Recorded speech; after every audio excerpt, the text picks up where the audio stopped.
So what I want to emphasize here, to continue our lecture series elaborations, is that the Renaissance mind is a real historical intervention in time, which is to say it's an intervention in the screen of the world, which is to say human behavior in the face of constraint and constraint physics, which scale themselves up symbolically into civilizational architecture.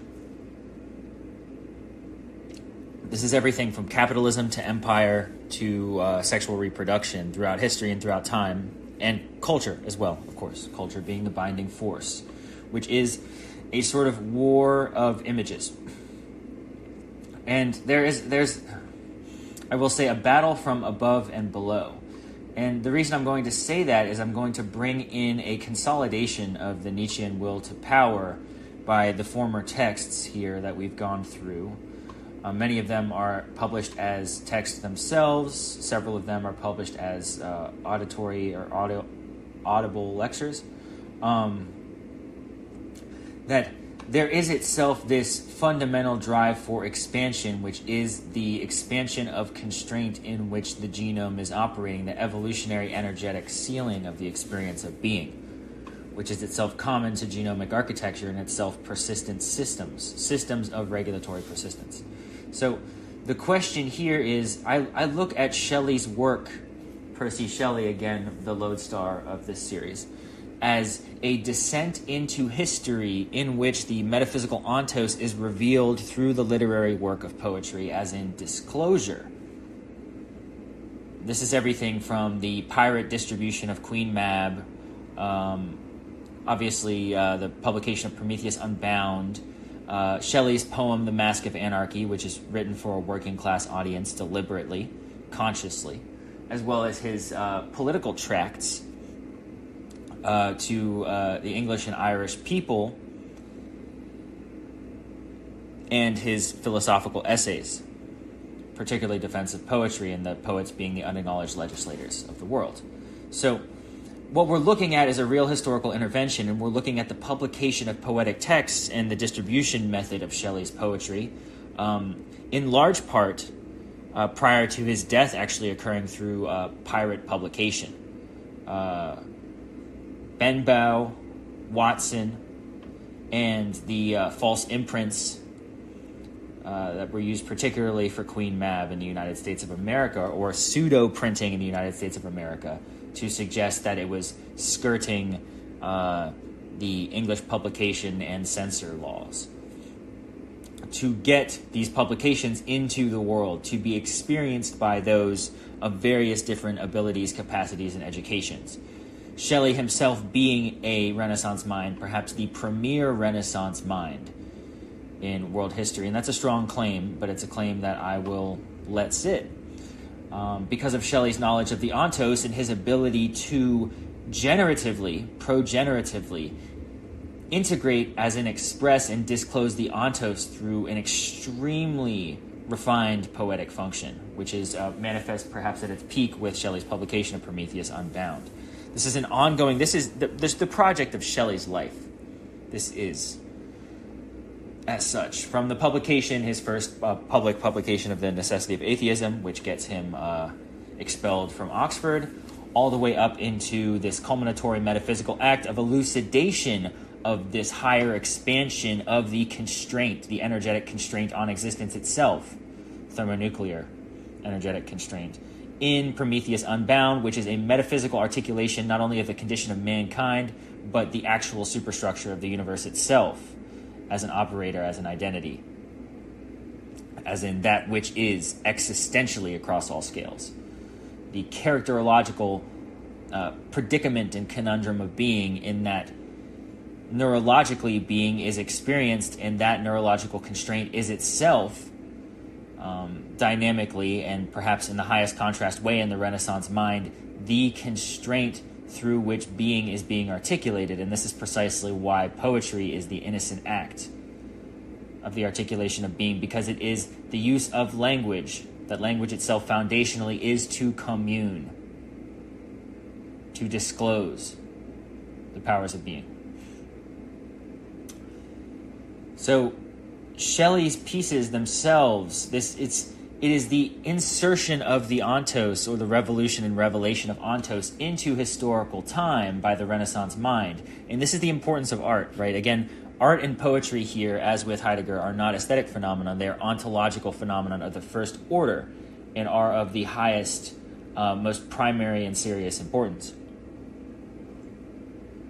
That the historical thread of the perennially collapsing ontos due to technological revolution, which is common to all mankind, from the Promethean fire to the Gutenberg Bible to artificial intelligence, this perennially collapsing ontos is resurrected with increasing high fidelity by the Renaissance mind, which metabolizes multiple domains simultaneously and restores continuity between disciplines into the revelation of the ontos itself, increasing the dimensional resolution through which reality can be perceived.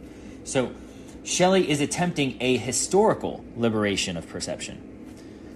Shelley is historically elucidating the ontos in its metaphysical superstructure through the rearticulation of the Prometheus Unbound, or the Prometheus Bound myth, taking from Aeschylus the keys to this archetypal form and iterating it through his total ontological Renaissance understanding of existence, right? For everything from science to philosophy to literature, even to psychology, to understand the constraint, which is the work of the human imagination within the neurological form at a certain genomic frequency, which is to say that the genome is incarnate in a certain space and time within a bounded body, entropic body, experiencing what it can of reality through that prism, through that lens, right? As we've discussed, this prison as prism and vice versa.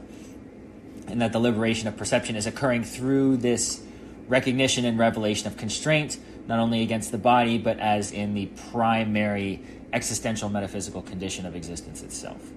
So the fact that Shelley is articulating this in history is what is so crucial, because it is the insertion of the artifact of the highest importance, which is to say the foundational disclosure of language, which is poetry, into legislation of the world, right? And so legislation of the world is occurring perennially, as I've stated, in a war, which is a will to power, which is of all things and all life, which is the expansion of the constrained being, striving toward expanded continuity and disclosure within an entropic universe. So at lower resolutions, as we've discussed, this movement appears as domination, competition, possession, and technological hypertrophy, because the genome itself is attempting to move through this constrained hyperspace of the human experience and pass the information down unto revelation, which is to say the disclosure of that which it is, which is a certain regulatory ceiling in which the neurological system itself can meta-architecturally experience being. And this is the historical condition of the perpetual loss of continuity with symbolic disclosure, participatory dwelling, and meaningful relation to being. This is the condition of the Renaissance mind ad nauseum. That is the pursuit of the Renaissance mind. The evolutionary expansion of continuity of perception across fragmented domains of reality. The Renaissance mind is itself moving against the current of history. This again is precisely the massive amount of force that moves through the nervous system of this integral form and way of being, which is a genomic expression of potential viability within the entire species informational record itself. This is the creation of a technology latent within the human genome, expressed through everyone, again, from Spinoza to Da Vinci to Socrates to Shelley, incorporated with the necessary pursuit, the existentially passionate pursuit of the education,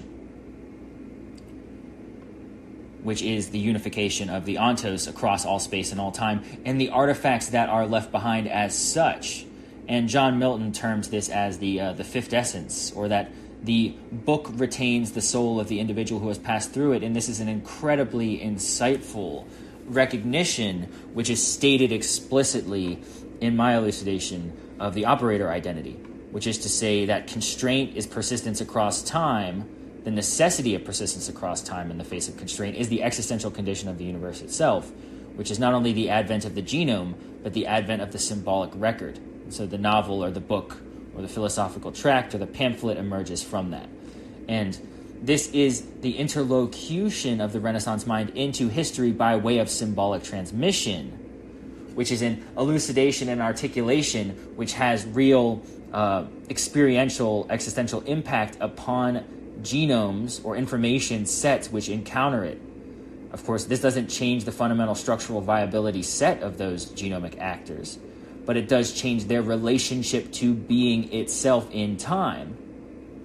And this is the primary struggle of Percy Shelley throughout his entire life, and is elucidated in a deeper way in his discourse with William Godwin, understanding this early philosophical movement, which culminates in many ways with Darwin just decades later, in the understanding of how evolution functions at a deep time scale, and the transformation of the genome through information transfusion and recombination through sexual intercourse, specifically in the human being, but across the genomic record of the Earth itself.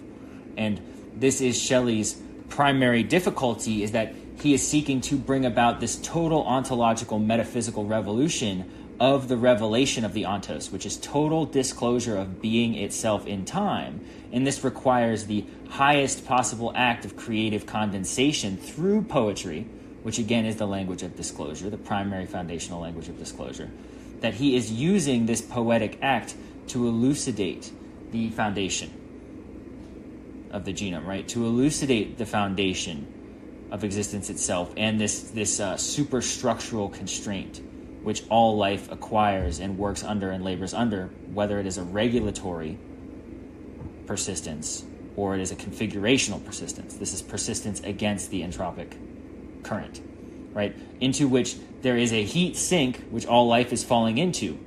But you have the Renaissance mind with this extended capacity, which is an extended neurological capacity, and this irreducible existential pursuit and this passion to unify the ontos, because it is an existential dilemma, which is normally collapsed in a lower resolution into religion or capital or ideology or normative cultural forms which distill the ontos into a limited behavior, limited viability set. And this is unacceptable to the Renaissance mind, because this itself is revealed to be quite clearly through the Renaissance mind's experience of reality somatically and neurologically to be inaccurate and incorrect. Which is why you have Spinoza in relation to the religious order, or you have Shelley in relation to the British Empire, or you have Socrates in relation to the social and political power of his time.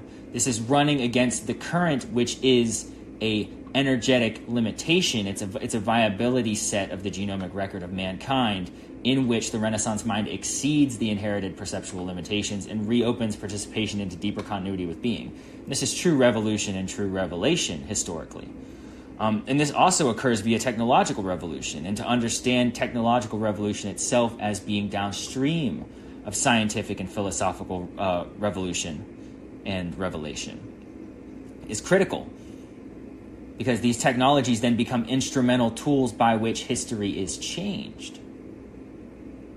And so when you see a Shelley pamphlet that is inserted into the historical record of 1920s England or 1950s England with the Chartist movement, you're witnessing the insertion of this primary cosmological, ontological level revelation, which is being distilled at various different valences and densities and orders of perception, as in, again, The Mask of Anarchy, which is written for a primarily illiterate or very low literacy population, low education population. It is written for the common person. But he is distilling into the historical field, at the widest possible valence, the record of the ontological resolution, which is the work being done by the Renaissance mind in space and in time, in history, to transform history. And this is the primary act and the primary importance of Shelley's oeuvre, including Prometheus Unbound, because it is a widening of the human aperture toward being through the capacity of the Renaissance mind to expand the human solution space itself. which is a permeability between science and art, thermodynamics and metaphysics, biology and poetry, image and ontology, and history and cosmology. So this permeability is itself the highest technology. That there are various different forms of material technology which enable the human historical or cultural record to have certain insights, such as the internet or the book.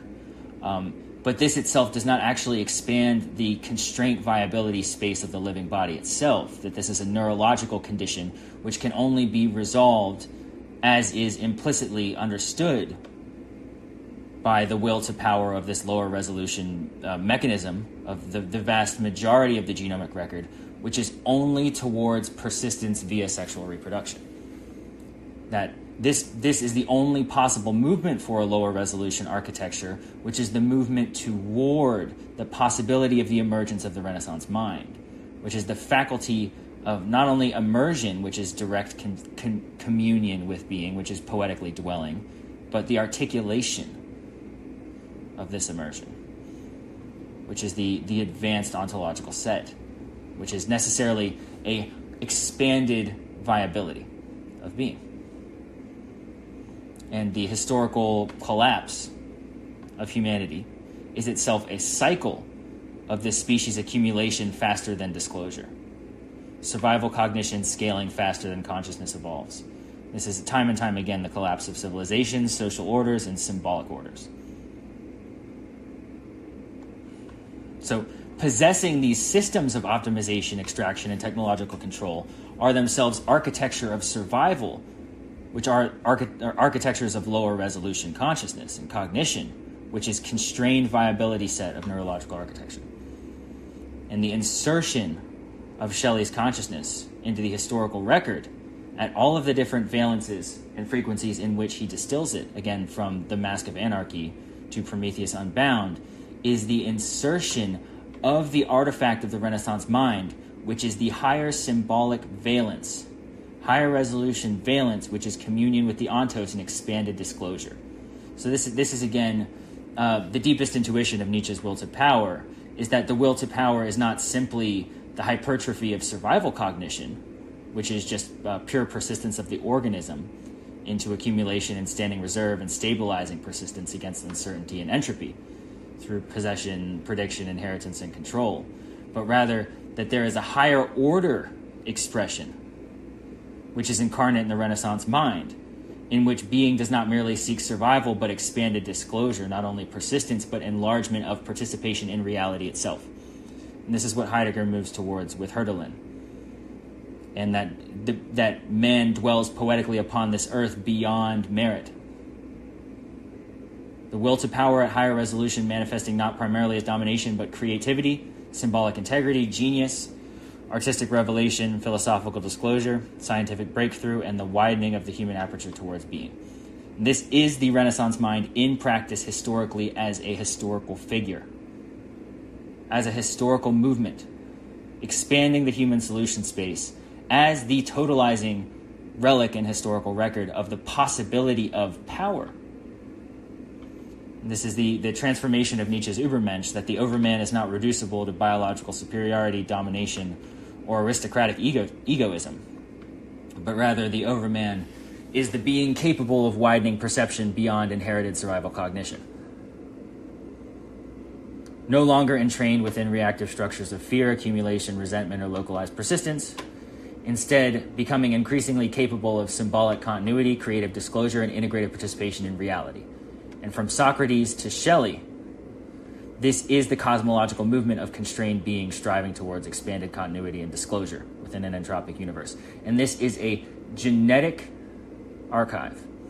This is a neurological archive of higher resolution perception via the expanded capacity of the living being, the living organism. And at lower resolutions, this movement appears as domination, competition, possession, and technological hypertrophy, which is the repetition of the historical moment of modernity and the end of modernity. Shelley's time, Heidegger's time, and the year 2026.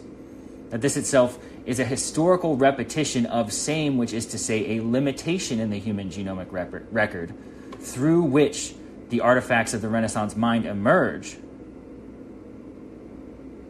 and reveal and disclose the ontos at the deepest level through increasingly high valence via the accumulation of technological artifacts in human history, unified perception, unified symbolic disclosure, the unification of increasingly complex participatory dwelling and meaningful relationship to being. So this is what is occurring in history. It is not the churn of the mass genomic mind or the mass neurological architectural mind, which is desperately seeking towards persistence in the constraint architecture of the human archive, through which its only possibility is maintaining viability as long as possible and passing the genomic record forward unto the emergence of the Renaissance mind, but rather the true movement of history in the deepest sense in terms of disclosure in relation to being is the passage of the baton of Renaissance mind to Renaissance mind, which is an articulation perennially at the highest level of technology, which is the human nervous system. The higher and higher resolution of the total ontos, the higher and higher resolution of symbolic integration, genius, and artistic revelation, which is a combination of philosophical disclosure, scientific breakthrough, and imagination. It's a structural integration of the human aperture towards being itself. This is the true movement of history. This is an evolutionary expansion of the continuity of perception across fragmented domains of reality. And precisely through modernity, which is the deepest fragmentation of reality into hyper-specialization, labor alienation, the fragmentation of disciplines, this narrowing of the aperture of disclosure into isolated technological and technical systems, which is the experience of humanity in the period of time of modernity, which is Heidegger's midnight. This is the moment in which the Renaissance mind achieves a greater and deeper thrust than ever before, because it reopens permeability between incredibly high resolutions of hitherto unknown and unexplored terrain of being at depth structurally. Again, thermodynamics, astrophysics, cellular biology, extended intergalactic cosmology. These are all terrains and domains which hitherto were not open at the level of resolution prior to the establishment and founding of modernity.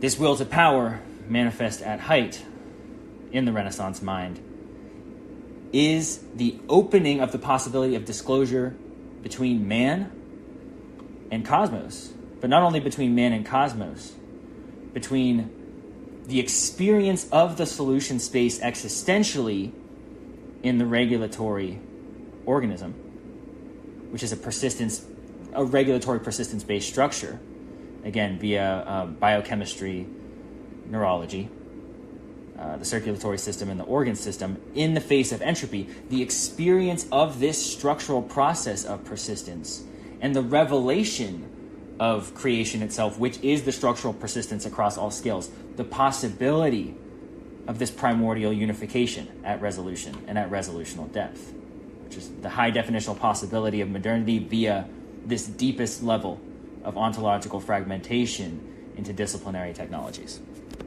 So that's what I got. Thank you.